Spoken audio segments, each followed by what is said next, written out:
everybody, and welcome to the 6th interview as part of our COVID STEM educator interview series. Today I have with me Senior Lecturer Jason Butt. Jason Butt. Jason Butt from the School of Software and Electrical Engineering. So, hi Jason, how are you going? Hey Angela, not too bad. How are you coping with the COVID situation? It's been hard. It's a lot more work working from home than it is coming on campus. I certainly am looking forward to coming back on campus and meeting with people face to face again. That's one thing I do miss is you and Tony having the 4 o'clock espresso. I was just wondering if you could let me know the two main units that you're teaching this semester. Yeah, look, we teach 2 units. One is our first entry-level unit, essentially a first-year unit called Networks and Switching, which, if you'd like, is Data Networking 101, so Introduction to the Internet for people who basically know nothing. And our other one, Broadband Multimedia Networks, is one of our capstone data networking units. So this is our top-level, big picture, how do we improve the Internet, how do we manage the Internet, and how do we make the internet better going forwards into the future.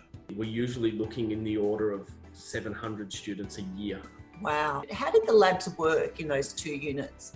Well, telecoms is really interesting. It's a very, very practical, skills-oriented environment. It means we're really focused around giving the students the practical skills in order to be able to build and deploy systems. It's not that pure theoretical basis. So we really work very, very heavily around getting the students real access to real systems and real equipment. So in broadband multimedia, we have had for a large number of years now a remote lab facility where the tools and the systems the students use are available and accessible online, which means students can work on their lab work 24/7 at any time. The scheduled labs we have on campus are essentially to provide guided support and instructional support from our teaching staff to the students. So the students come on campus for support in their labs, but if they're doing well or progressing well, they don't have to because they do have 24/7 access.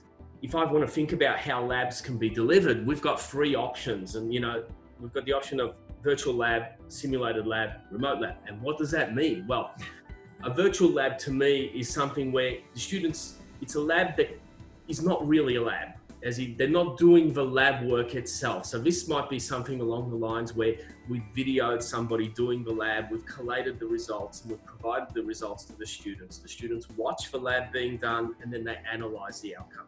So while they're not doing the skills, they're still learning from the process, and that is particularly suitable in classes where the outcome of the analysis and the studying of the results of the labs is a key outcome of doing the labs in the first place. If we move a step up, we can move to simulated labs. And in simulated labs, you're not working on real equipment, but you are able to do the lab using a simulator or some form of simulated environment where you're sort of doing the lab, but it's not quite the real thing.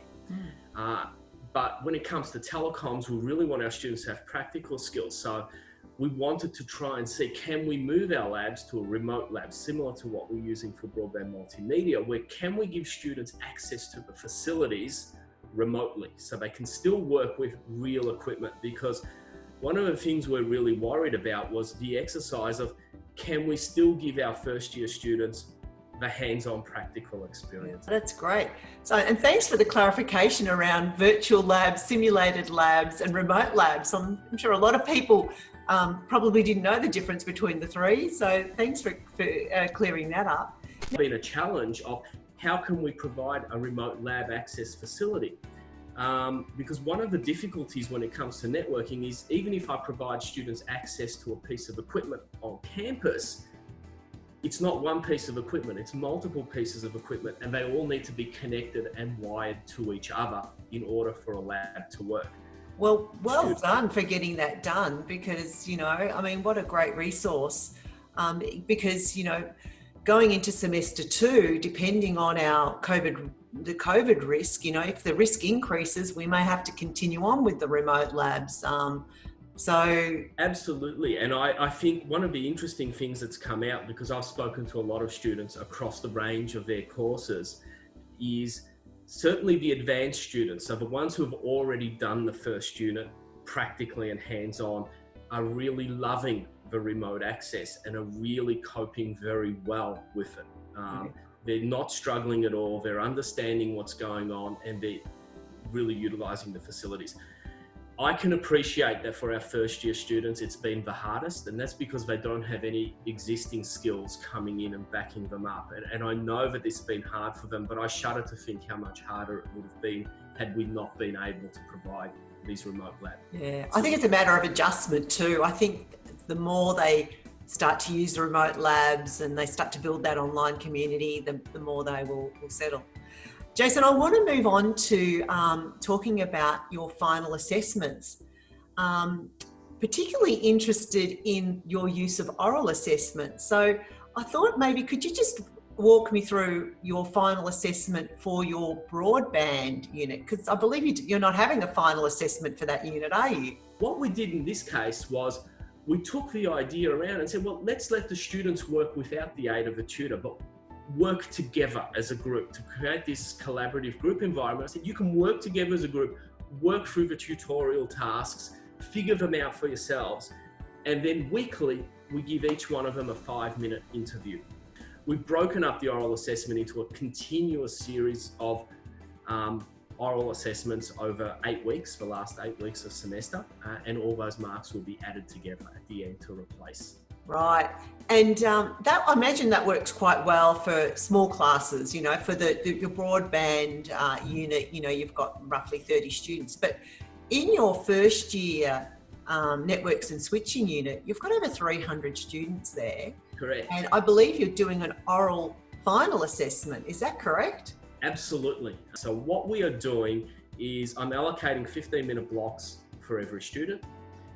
We are having 4 2-hour blocks throughout the day over 2 days. So we're still sticking to the 2-day schedule. We're just expanding the time out a little bit with breaks in the middle so everyone can get a little bit of a rest. And we're running parallel assessment sessions. So we're running multiple parallel assessment sessions of 15 minutes. They're going to be videotaped and recorded. So if there's any queries or, you know, people aren't sure, we can go back and review the recordings and reassess them if necessary. And how are you preparing your students for the oral? Because surely a lot of them are going to be thinking, oh, English is not my first language. I'm going to be really nervous having to talk in front of the lecturer or the tutor. So how are you preparing them? So we've done a few things already, and we've got a few more things which we're aiming to do. There was a lot of stress and nervousness amongst the students. And then when they got out at the end of it, I think most of them realized, well, that's the easiest thing I've ever done in my life. You know, that was so short, it's over and it's done. And I'm not stressed over 2 hours assessment or 1 hour or however long it's going to be. Running oral assessments is also about, especially for first up time, is putting students at ease at the start. So look, this is just a chat. You know, we are not here to assess your verbal communication skills. I'm not here to assess your English skills. This is not what the assessment is about. This is assessing your knowledge. So what I'm really looking to assess is how well do you understand the material as it's been taught throughout the course of the semester. Jason, I just want to thank you for your time.